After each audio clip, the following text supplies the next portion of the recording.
Some betrayals are quiet whispers in the dark, but others arrive with the low electric hum of a six-figure supercar. For Tiffany Dubois, the gleaming rose-gold Porsche Taycan was a trophy, a declaration of victory in a war she thought she had already won. She pictured the older, dowdy wife, Catherine Vance, withering in her sterile office at the sight of this magnificent machine, a gift from a man Tiffany had successfully stolen. What she failed to understand, as she pulled into the visitors' parking space of the imposing Sterling Tower, was that she wasn't just driving her lover's grandest gesture. She was driving the very weapon that would bring her entire gilded world crashing down around her, because the name on the title was one she knew all too well, but for all the wrong reasons. The marriage of Catherine and Richard Vance had long ceased to be a union of passion and had instead become a meticulously curated performance. To the outside world, they were the golden couple of Chicago's elite. He, the handsome, silver-tongued financial manager at a prestigious firm, she, the quiet architectural genius and majority partner of Vance and Sterling Designs, the firm that bore her name and was built on her talent. They lived in a sprawling Lincoln Park brownstone, attended the right charity galas, and smiled for the society pages. But behind the closed doors of their limestone facade, the silence was a tangible thing, heavy and cold. Catherine had poured her life into her work. While Richard was out charming potential clients over steak dinners and expensive wine, she was in the studio, her fingers smudged with graphite, her mind weaving blueprints into breathtaking realities. She designed skyscrapers that redefined skylines and homes that were sanctuaries of light and space. Her firm was her baby, her legacy and her escape. It was a world of clean lines, logical structures and measurable success, everything her marriage was not. For the past year, a chill had seeped into the cracks of their relationship, a frost that no amount of feigned affection could thaw. Richard had become distant, his phone guarded with the ferocity of a dragon hoarding treasure. There were late client meetings that stretched into the early morning hours and weekend golf trips, from which he returned with no new tan, but a distinct scent of unfamiliar perfume clinging to his clothes. Catherine wasn't naive. She was observant. She was an architect, after all. She saw the structural weaknesses, the faulty foundations, the hairline fractures that threatened to bring the whole edifice down. But she was also a strategist.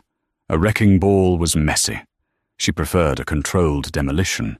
Her 40th birthday was approaching a milestone that felt less like a celebration and more like a demarcation line between the life she had lived and the one she was about to claim. Richard, in a rare moment of performative attentiveness, had asked her what she wanted. A trip maybe to Tuscany, he'd suggested, barely looking up from his tablet. I was thinking of something. More permanent, Catherine had replied, her voice even. Something for me. The idea had been growing in her mind for months. It started as a whisper of defiance and grew into a roar of self-worth. She had just landed the coveted commission for the new Lakeside Art Museum, a project that would secure her firm's reputation for a generation. The initial signing bonus alone was astronomical. It was her victory, her success, her money, and she was going to buy herself something that Richard could never touch, something that symbolized her own power and freedom. 2 weeks before her birthday, she walked into a Porsche dealership alone. She wasn't dressed in the power suits she wore for board meetings, but in simple, elegant trousers and a cashmere sweater. The younger salesman initially overlooked her, flocking to men in flashy watches, but an older gentleman named Arthur saw the quiet confidence in her eyes. "Can I help you, madam?" he asked. "I'm interested in the Taycan Turbo S," Catherine said, her voice firm, leaving no room for doubt. She knew exactly what she wanted. She had researched it for weeks. The pinnacle of electric performance, a silent predator. She didn't want it in a brash red or a boring black. She pointed to a color swatch that shimmered under the showroom lights. Frozen berry metallic, a complex, sophisticated shade that shifted from pale pink to muted lavender depending on the light. It was unique feminine and utterly unapologetic. She paid for it outright from her personal account, the one Richard didn't have access to, the one she had set up when the first hairline fractures in their marriage had appeared. The paperwork was all in her name, Catherine L. Vance. The car was a secret, a promise she made to herself. It was delivered to a private climate-controlled garage she rented downtown, a space known only to her and her fiercely loyal assistant, Penelope. It was her escape pod waiting for launch. Her actual birthday arrived with a predictable lack of fanfare. Richard presented her with a pair of diamond earrings that were beautiful, expensive, and utterly impersonal. They felt like a severance payment. He'd made a reservation at Aurelia, a restaurant so trendy it was almost a cliché. During dinner, he was more animated than he had been in months, but his energy wasn't directed at her. He was on his phone constantly, a sly, self-satisfied smile playing on his lips as he tapped out messages. "Big deal closing?" Catherine asked, swirling the wine in her glass. Something like that. He'd smirked, his eyes gleaming with a secret she knew had nothing to do with finance. "A very big, very lucrative deal. You'll see. I'm about to make a major acquisition." Catherine simply nodded, a serene smile on her face. She let him have his little secrets. Her own secret was parked 3 blocks away, a silent rose-gold testament to the fact that, while he was busy playing games, she had already bought the entire stadium. As they left the restaurant, a valet pulled up in a familiar black sedan. Richard, feeling expansive, tipped the young man a $100 bill. He turned to Catherine, draping an arm around her shoulders.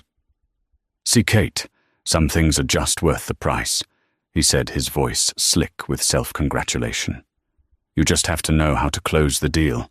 Catherine looked at him, truly looked at him, and for the first time in a long time felt nothing but a cool, calculating pity.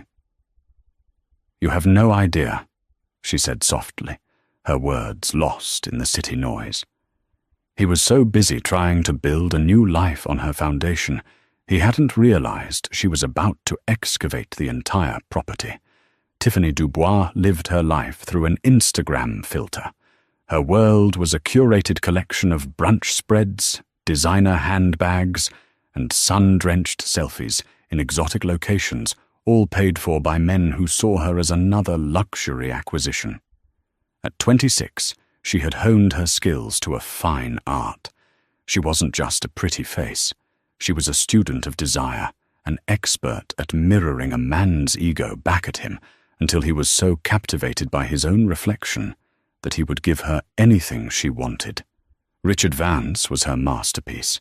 She'd met him at a rooftop bar where she'd been celebrating a friend's birthday. He was older, distinguished with that easy confidence that came from generational wealth, or so she thought. He'd bought her a glass of champagne, and his compliments were as smooth and expensive as the vintage. He spoke of his stifling marriage to a career-obsessed woman who didn't appreciate him. Tiffany listened with wide, sympathetic eyes, her hand resting gently on his forearm, making him feel seen, desired, and powerful. Within a month, he had set her up in a sleek condo in River North with stunning city views. Her closet began to fill with Cartier bracelets and Chanel bags. Richard wasn't just a benefactor.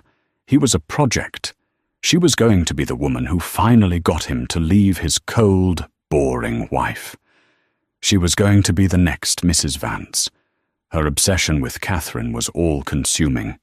She spent hours scrolling through old articles about Vance and sterling designs, scrutinizing photos of Catherine at charity events. She saw a woman who was plain severe, always in dark architectural clothing. A woman who looked more comfortable with a blueprint than a Birkin bag. The jealousy she felt was sharp and acidic, not because she wanted Catherine's life, but because Catherine had the one thing she couldn't yet claim the name, the legitimacy, the ring. Tiffany believed the war was won on the battlefield of material possessions. Every gift from Richard was a point scored. Every secret weekend trip was a territory claimed. She documented it all on her private social media, a digital diary of her conquest for her inner circle to admire. He says he's just waiting for the right time she'd tell her friends over spicy margaritas. His finances are complicated, tied up with her company, but he's untangling it. He told me he's about to close a massive deal that will set him up for life for us. The massive deal was a fiction Richard had concocted to keep Tiffany placated and to bolster his own flagging ego. In reality, he was a glorified wealth manager who, despite his expensive suits, was living far beyond his means. His lifestyle and Tiffany's was being funded by a complex and deeply illegal system of embezzlement he had orchestrated from within Catherine's own company accounts. He had created phantom vendors, inflated invoices, and rerouted funds through a series of shell corporations. He saw it not as theft, but as his due. He was the one who networked, who brought in the clients with his charm. Catherine just drew the pictures. In his mind, he was taking his rightful share. The Porsche was going to be his grandest gesture yet. After Catherine's birthday dinner, he'd gone to the private garage where she kept her modest sedan. He was planning to borrow it for the weekend, but then he saw it. Tucked away under a silk cover in the adjacent bay, a bay he knew Catherine also rented, was the unmistakable silhouette of a sports car. His curiosity piqued, he lifted the cover. He stared, dumbfounded, at the frozen berry metallic Porsche Taycan. It was breathtaking. He had no idea where it came from. A new client of Catherine's, a company car he hadn't been told about. His mind raced, but it never once landed on the most obvious conclusion that Catherine had bought it for herself. Catherine didn't do things like this. She was practical, sensible. She drove a reliable, safe car. This kind of flamboyant purchase was not in her nature. A slow, wicked grin spread across his face. The car was registered to the garage address, and he had access. He could see the paperwork tucked in the glove compartment. The owner was listed as K.L. Vance. Perfect. He would spin it as a surprise he'd bought for her a car for the Vance family. But he would give the keys to Tiffany first. It was a brilliant, two-pronged move. He would thrill his mistress and simultaneously assert his control over his wife's assets. He was the man of the house, after all. What was hers was his to dispense, as he saw fit. He called Tiffany the next morning, his voice thick with excitement. "Sweetheart, do you remember that little surprise I told you I was working on the big acquisition?" "Don't tell me you bought me another bracelet, Ricky," she purred. "Much, much bigger." He chuckled. "How do you feel about German engineering, top of the line? 0 to 60 in 2.6 seconds. Tiffany went silent for a moment, the implication dawning on her. "No, you didn't." "I did," he said, basking in her anticipated adoration. "It's for you, a pre-engagement present. I want the world to see how I feel about you. I want her to see." That was all Tiffany needed to hear. I want her to see. This wasn't just a car. It was a crown. It was validation, and she knew exactly what she was going to do with it. Her mind immediately began to script the confrontation. She wouldn't just send a picture. She would deliver the message in person. She would drive this symbol of Richard's devotion directly to the heart of Catherine's kingdom, her office, and she would watch the Ice Queen melt. "When do I get it?" She breathed into the phone, her heart pounding. "Tomorrow," Richard promised. "Be ready. Wear something spectacular." That night, Tiffany couldn't sleep. She laid out her outfit, a tight white designer dress, sky-high heels and sunglasses, that were offensively large. She practiced her speech in the mirror, a cocktail of pity and condescension. She was no longer the other woman. She was the woman. And tomorrow Catherine Vance would know it, beyond a shadow of a doubt. The following afternoon, Richard met Tiffany at a discreet location, a few blocks from the private garage. He pulled up in the Porsche, the electric motor making only a whisper. The frozen berry color seemed to glow in the afternoon sun, a beacon of audacious luxury. When Tiffany saw it, a genuine, unscripted gasp escaped her lips. It was more magnificent than she could have imagined.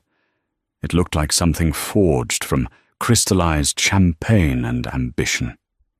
"Oh, Ricky," she breathed, running a perfectly manicured hand over the hood. It's perfect." Richard beamed his chest, puffing out.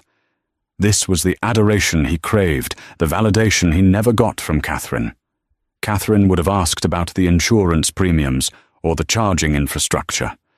Tiffany just saw the statement it made. "It's the best for the best," he said, handing her a key fob. "There's only one of these keys. It's all yours." He had, of course, pocketed the spare that was with the car's documentation. A small detail. He launched into the lie he had so carefully constructed. "I bought it for us, really. It's in the family name for tax purposes, you know how it is. But I want you to be the one to drive it, to break it in." Tiffany wasn't listening to the details. She was already framing the perfect Instagram story. The key fob in her hand, the Porsche logo prominent. The caption was already writing itself in her head. Some girls get flowers, others get the whole damn dealership.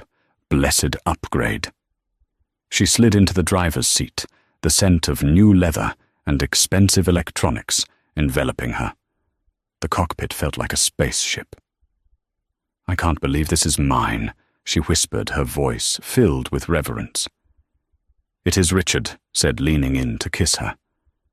"Now I have to run to a meeting. Some investors I need to glad hand. You go enjoy yourself. Show it off. You've earned it."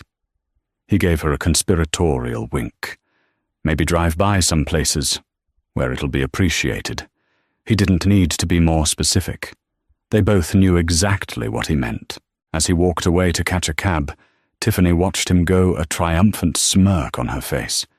He was so predictable, and she was going to give him exactly what he wanted.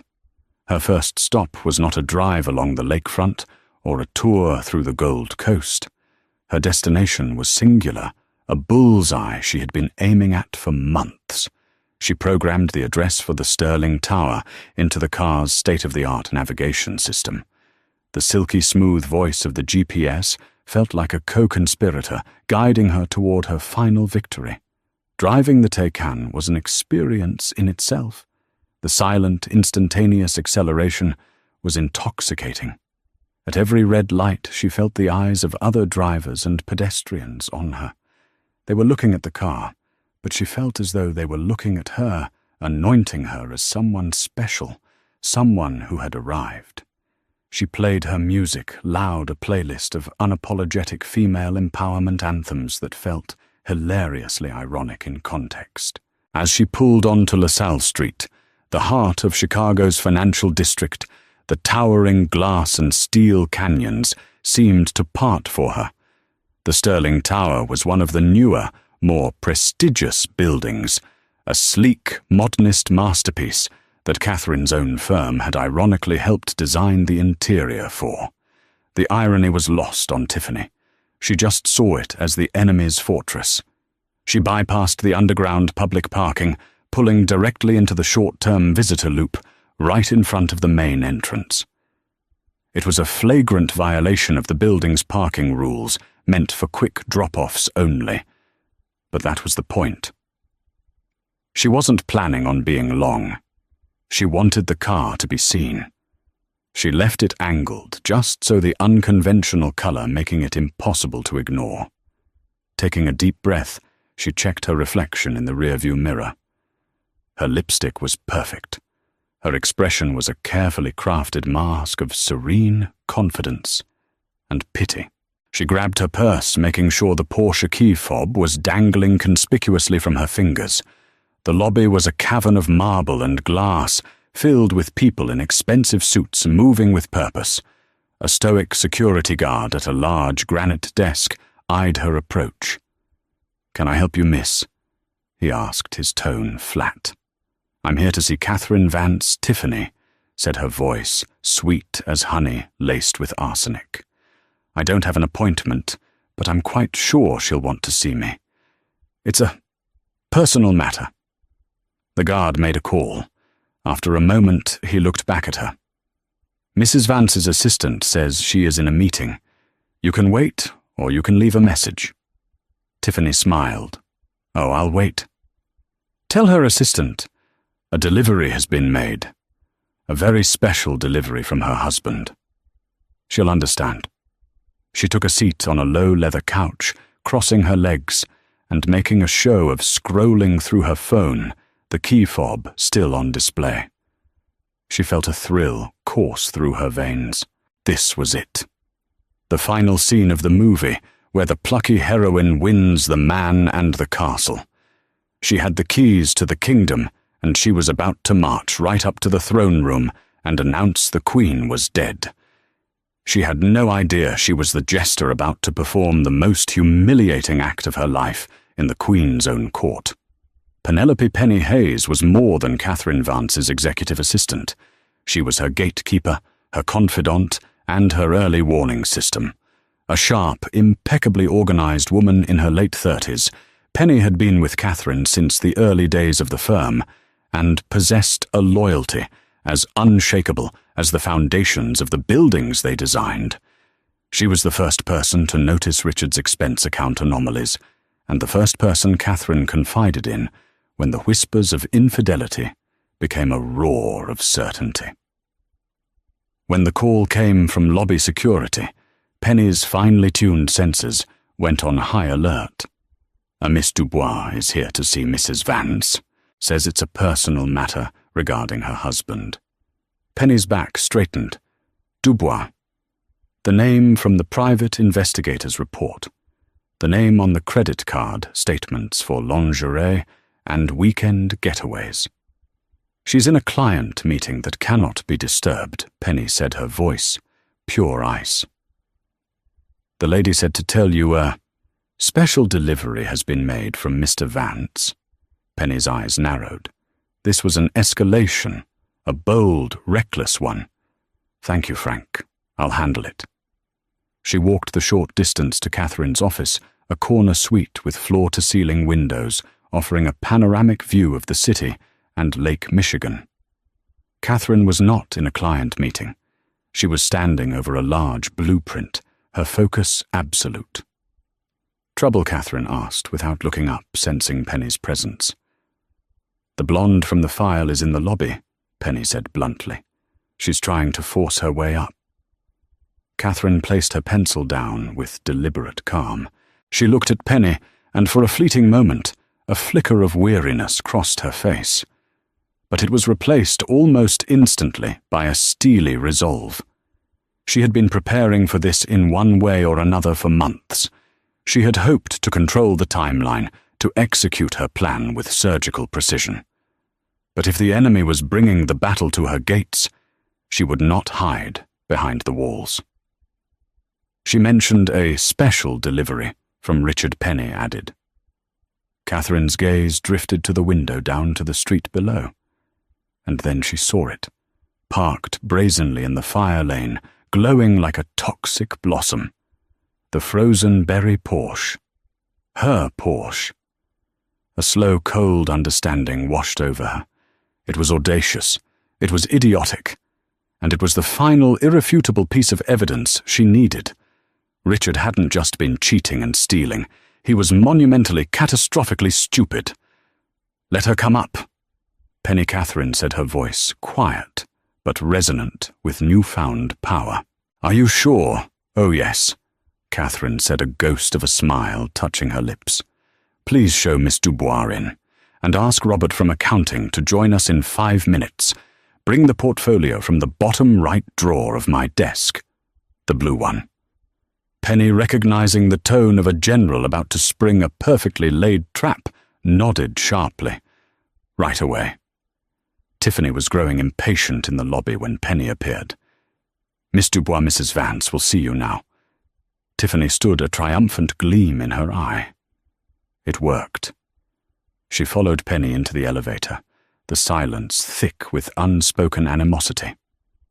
They rode to the 48th floor, the penthouse level occupied solely by Vance and Sterling designs. The doors opened into a reception area of minimalist elegance, slate floors, brushed steel accents, and walls adorned with framed awards and stunning architectural photography. Penny led her through the open-plan studio, where dozens of architects and designers worked in focused silence, heads lifted as they passed the sight of Tiffany, all tight white dress and brash confidence, a stark contrast to the firm's understated aesthetic.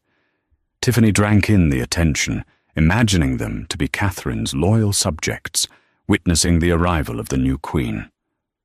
They reached the double-glass doors of Catherine's office.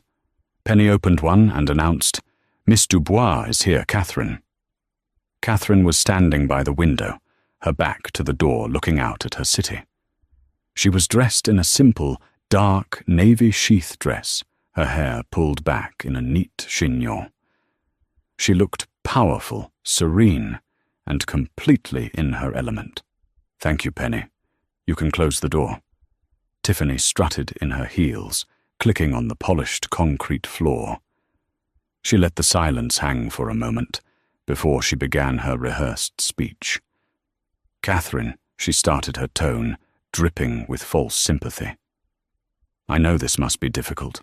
I really didn't want it to have to be this way." Catherine turned around slowly. Her face was a mask of polite neutrality. "Miss Dubois, I'm afraid you have me at a disadvantage. To what do I owe this unexpected visit?"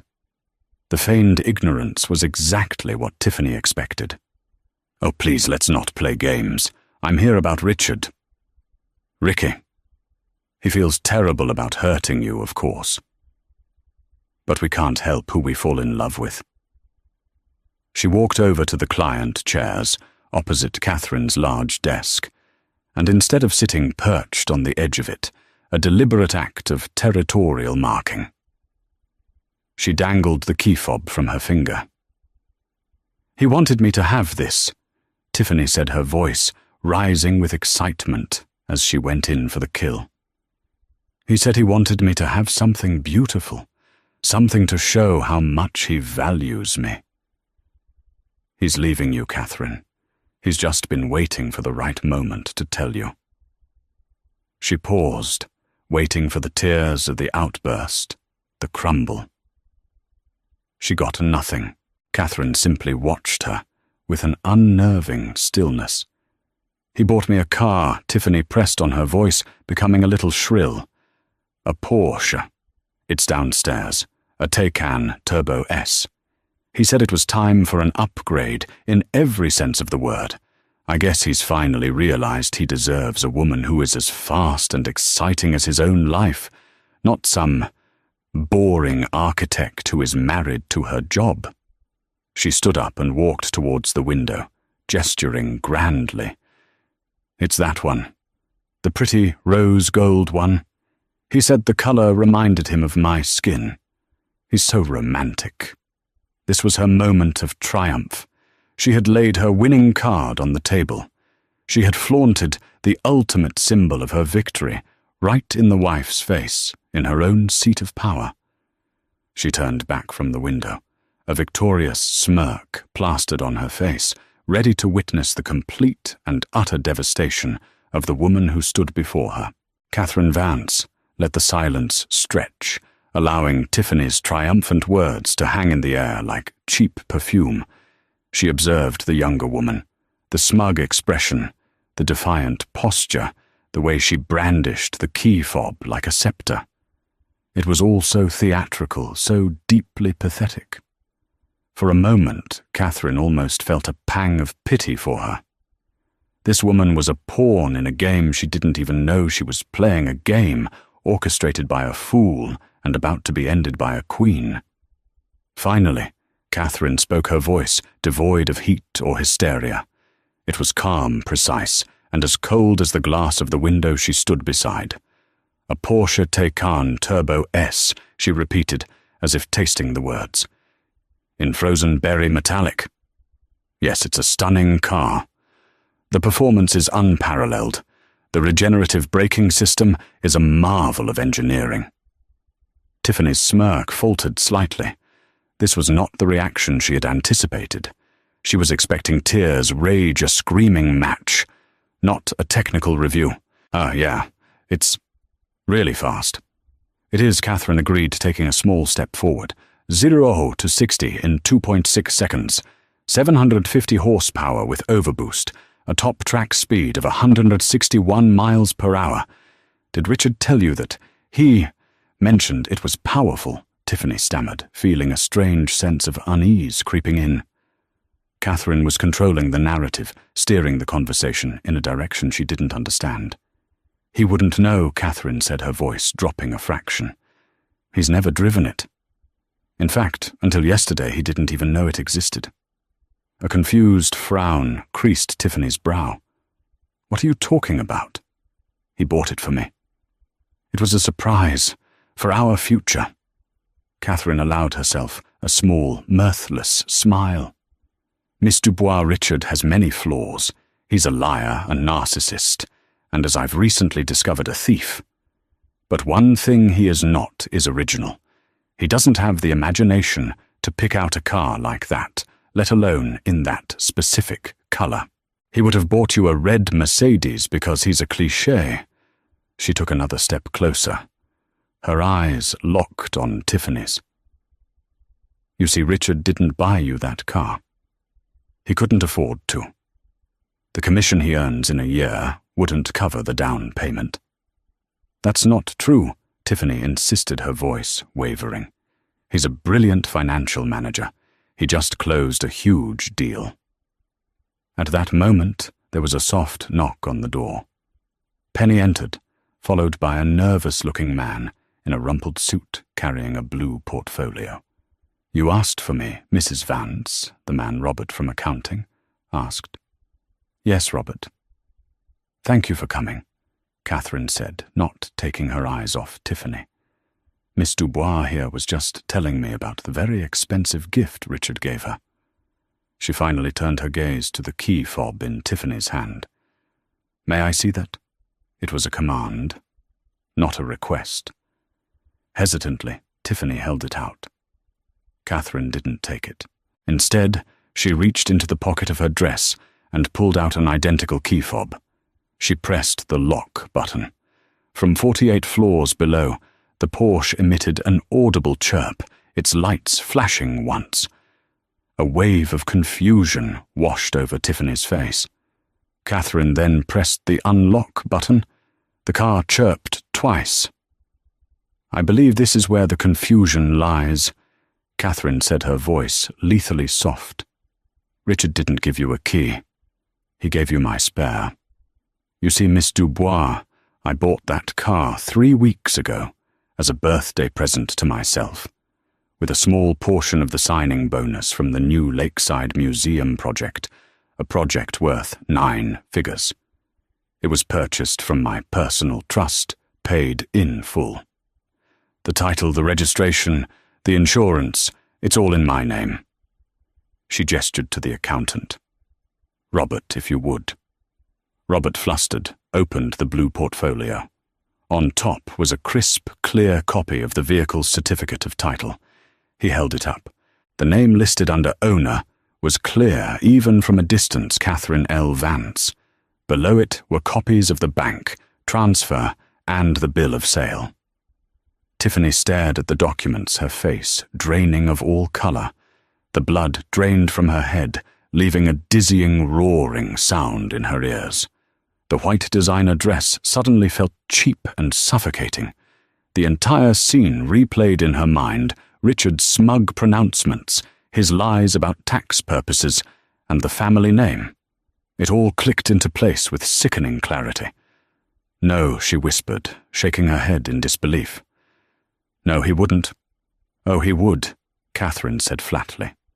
"Because he's a parasite who believes that what is mine is his to give away.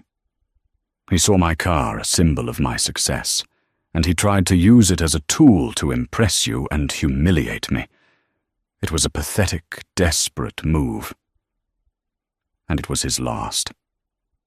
She took the key fob from Tiffany's now limp fingers. "I believe this belongs to me." The humiliation was a physical force, pressing down on Tiffany, stealing the air from her lungs. The eyes of the accountant, the silent judgment of Penny by the door. It was all too much. The grand triumph had curdled into a nightmare of public disgrace. Penny Catherine said, her voice now crisp and businesslike. "Please have security escort Miss Dubois from the premises.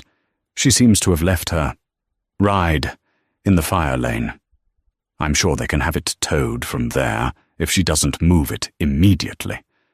But since she doesn't have a key, that might be difficult." The finality of the statement was brutal. Tiffany stood frozen, utterly defeated. The woman she had dismissed as a boring, dowdy wife had just dismantled her entire reality with the precision of a surgeon and the ruthlessness of a predator. As Penny gently but firmly took her by the arm to lead her out, Tiffany looked back at Catherine, who had already turned her attention to the documents Robert was holding. She hadn't been a rival. She hadn't even been a threat. She had been a minor, messy inconvenience, and she had just been cleaned up. The walk of shame back through the office, past the curious, staring faces, was the longest journey of her life. The hours after Tiffany's humiliating exit passed in a blur of controlled activity for Catherine. She held a brief, calm meeting with her senior partners, reassuring them that a personal matter was being handled and that it would have no bearing on the firm's operations. She reviewed the museum blueprints, making a few sharp, insightful annotations. To any observer, she was the epitome of professional composure. But beneath the surface, a cold fury was simmering, waiting for the right moment to be unleashed. She left the office at 6 o'clock, sharp. She didn't take her usual car service. Instead, she took the elevator down to her private garage. She walked over to her Porsche, and slid into the driver's seat. The scent of new leather was now tainted with the faint, cloying smell of Tiffany's perfume. Catherine grimaced and lowered all the windows, letting the cool evening air purge the unwelcome scent. She drove home, not with speed, but with a deliberate, almost processional slowness. Each red light was a moment to breathe, to center herself, to sharpen the edges of her anger into a fine, dangerous point. When she pulled into the garage of their Lincoln Park home, Richard's car was already there. He was home early. Good. She entered the house through the mudroom. He was in the kitchen pouring himself a generous glass of scotch. He was humming a sure sign of his self-satisfaction. He thought his little gambit had worked. He thought he had successfully played both women and emerged the victor. "There you are," he said, smiling brightly at her. He didn't notice the storm clouds in her eyes. "Long day?" "You look tired." "It was eventful," Catherine said, setting her briefcase down on the marble island that she had designed. "Anything interesting happen?" he asked, taking a sip of his drink, the picture of casual innocence. "A woman named Tiffany Dubois paid a visit to my office today." Catherine stated, her voice flat. Richard choked on his scotch. He coughed, his face turning red, his eyes wide with panic. He quickly composed himself, attempting a look of confusion. "Tiffany, I think she's the daughter of a client, a bit of a troubled girl. Why would she come to see you?" The lie was so bald, so insulting in its lack of effort, that it was almost laughable. "She came to inform me that you were leaving me." Catherine continued ignoring his feeble attempt at deflection. "And to show me the very extravagant gift you'd bought her. A Porsche Richard. A rose gold Porsche." Richard's composure began to crack. "Now, Kate, there's been a misunderstanding. That car, I bought that for us. For you, for your birthday, I was going to surprise you with it this weekend. That silly girl must have gotten confused. I let her take it for a spin, that's all. As a favor to her father." "Stop, Catherine," said her voice, dangerously low. The single word cut through his blustering defense like a shard of glass. "Just stop talking. Every lie you tell is an insult to the 20 years of my life I have wasted on you." She opened her briefcase and took out a thick, leather-bound folder. Not the blue one from the office. This one was black. She slid it across the island towards him. "The car is the least of your problems." He looked at the folder, then at her, his bravado finally dissolving into a tangible fear. "What is this?" "That is the result of a 6-month investigation by a forensic accounting firm," Catherine said. "It seems there have been some financial irregularities at Vance and Sterling. Phantom vendors, inflated construction material invoices, a series of payments routed through offshore shell corporations in the Caymans. A total of $4.7 million has been embezzled from my company over the past 2 years. Richard's face went white. He looked as if she had physically struck him. He sank onto a nearby stool, his hands trembling. "All of it," Catherine continued, her voice relentless, "has been traced back to accounts controlled by you. Your secret accounts, the ones you used to pay for Miss Dubois' condo, her shopping sprees, her little trips, the ones you were using to build your pathetic little fantasy life, all with my money." "Catherine, I can explain," he stammered, his voice a hoarse whisper. "It was just a loan. I was going to pay it back. I made some bad investments." "You are a thief, Richard."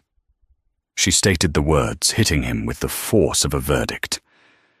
"You didn't just cheat on me. You stole from me. You stole from my employees, my partners. You tried to poison the one thing in my life that I built with my own hands." He stared at her, his eyes pleading. The charming, confident man was gone, replaced by a desperate, cornered animal. "Please, Kate, we can fix this. I'll pay it back, I swear. We don't have to tell anyone. Think of our reputation, our friends." "You are no longer in a position to be thinking of anything," came a new voice from the doorway. Both Catherine and Richard turned. A tall, impeccably dressed man stood there. It was Jonathan Wright, Catherine's lawyer, and one of the most feared litigators in the city. Jonathan Richard gasped. Richard the lawyer replied with a curt nod. He placed his own briefcase on the island next to Catherine's folder. "Catherine asked me to be here. She has, I believe, laid out the preliminary facts of the situation." He opened his briefcase and produced a sheaf of papers. "These are divorce papers, citing adultery and financial malfeasance. You will be moving out of this house tonight. You will not contact Catherine or any employee of her firm.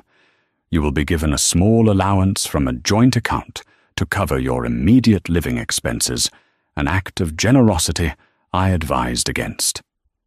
He then produced another set of documents. "This is a confession and a repayment agreement. You will sign over all your assets, your pension, your investment portfolio. Everything to begin repaying the $4.7 million you stole. In exchange for your full cooperation, Catherine has agreed. For now, not to press criminal charges." Richard looked from the papers to Catherine, his face a mask of utter devastation. "Criminal charges. Embezzlement of this magnitude carries a sentence of up to 15 years in federal prison," Jonathan said calmly. "I would advise you to take the deal. It's the only one you're going to get." The fight went out of Richard completely. He was trapped, outmaneuvered at every turn. He had underestimated Catherine so profoundly it was staggering. He saw her not as a partner, but as a resource to be plundered. He never saw the brilliant strategic mind that was tracking his every move, patiently gathering the evidence she needed to utterly destroy him. With a shaking hand, Richard Vance, the golden boy of Chicago finance, picked up the pen offered by the lawyer and began to sign his life away. Catherine watched him, not with hatred or even satisfaction, but with a profound and cleansing emptiness. The gilded cage was finally open. The performance was over. 6 months later, the Chicago autumn was painting the city in hues of gold and crimson. Catherine Vance stood on a temporary steel platform 4 stories above the ground, the crisp wind whipping strands of hair from beneath her hard hat. Below her, the construction site of the new Lakeside Art Museum buzzed with the organized chaos of creation. The scent of wet concrete sawdust and the vast, fresh expanse of Lake Michigan filled the air. This was her element. Not the sterile silence of a boardroom, but here where blueprints and dreams were being hammered into reality. "The curtain wall installation is ahead of schedule," Mrs. Vance said, the site foreman, a burly man named Dave, his voice shouting to be heard over a nearby crane. "Your design for the cantilevered Western Gallery." It's a thing of beauty. The boys were scratching their heads at the plans, but now that they see it taking shape, they get it. It's going to look like it's floating on air. Catherine smiled, a genuine, unburdened smile that reached her eyes. "That's the idea, Dave. Thank you. Keep up the excellent work." As she looked out at the skeletal framework rising against the brilliant blue sky, her vision taking tangible form, she felt a profound sense of peace. This was real. This was hers. It was a legacy built of steel glass and intellect, a foundation far more stable than the one her personal life had been built upon. The ghosts of her recent past rarely visited her here. They had been exorcised by the relentless forward momentum of her work and her newfound freedom. A notification vibrated on her phone, which was tucked into her jacket pocket. She already knew what it was. On the 10th of every month, at precisely 9:00 a.m. Central Time, she received the same sterile automated email from the recovery account Jonathan Wright had set up. Subject: Vance Repayment Fund, monthly installment received. It was a quiet digital confirmation of her victory. She never opened it anymore. The first month she had looked at the paltry sum, a tiny fraction of what he had stolen, and felt a flicker of grim satisfaction. Now it was just background noise, a reminder of a man who had shrunk into complete irrelevance. The last she'd heard of Richard came via the city's notoriously efficient gossip mill. Stripped of his assets and career, he had sold the last of his designer watches to afford a U-Haul and had driven to a dreary suburb in Ohio to move into his sister's basement. His final communication to Catherine had been a long, rambling email sent from a generic Gmail account, filled with self-pity blame and a pathetic last-ditch appeal to their shared history. She had read the first 2 sentences, recognized the familiar cadence of his narcissism, and deleted it without a second thought. He was a closed chapter, a poorly written one at that. Tiffany Dubois had faded even more completely. Her social media accounts were deleted. Her name vanishing from the digital world she had so desperately tried to conquer. Penny had mentioned with a distinct lack of sympathy that a friend of a friend had sworn they'd seen her working behind the cosmetics counter at a department store in a mall an hour outside the city.